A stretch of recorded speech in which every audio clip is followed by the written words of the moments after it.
So, what's up mga kabitak? Nandito pa tayo sa ating hatchery. So,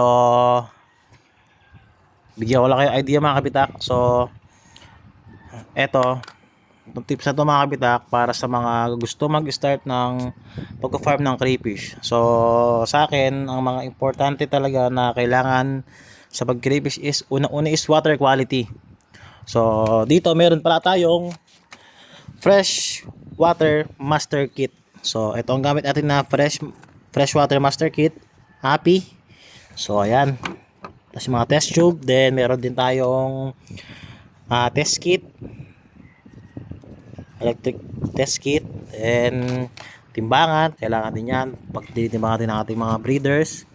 At nagsusorting tayo ng mga breeders sa mga ating newly harvest. Hihiwalay po natin ang breeders at hihiwalay natin ang for food consumption. So, ito naman is mga kondisyon ng ating crayfish. So, una-una, methylene blue, then stress coat,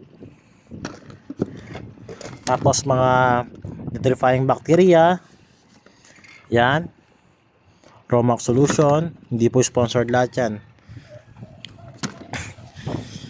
Tapos, ito naman ang ating water parameters.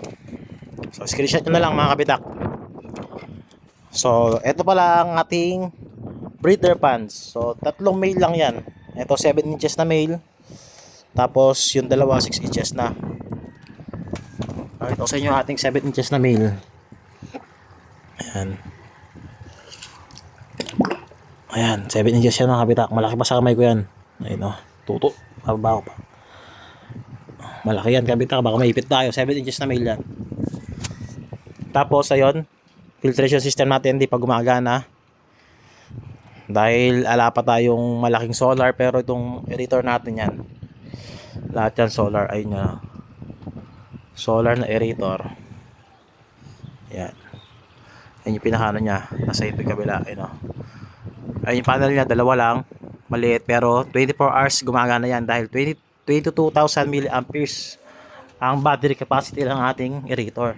So sa filtration pala, ayan, may mga nakalagay na. Doon yung submersible pump. Tapos labas is doon. Yan, net, then lava rocks, tapos mga ating ibang filtration.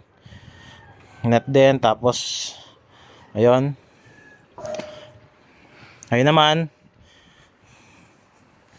is ang ating mga buried, tapos doon mga craylings, tapos dito mga 46 inches na pangbenta natin. Ito mga craylings na bagong hatch, may solution din to ng ating pampakondisyon para konti ang mortality. Ayan yung buried natin is, sa ngayon may 5 tayong buried, malapit na mag-hatch yan. Tapos may mga buried pa dito, di ko pa nililipat. So mga kabita, kung gusto nyo palang itry yung ating solar aerator, click nyo lang yung yellow basket below para mapag-order kayo. So kung may natutunan kayo mga kabita, please follow and heart our video para sa susunod na video is updated kayo. So kung may tanong lang kayo mga kabita, comment or message lang kayo. Tandaan nyo, lagi natin sagutin yan.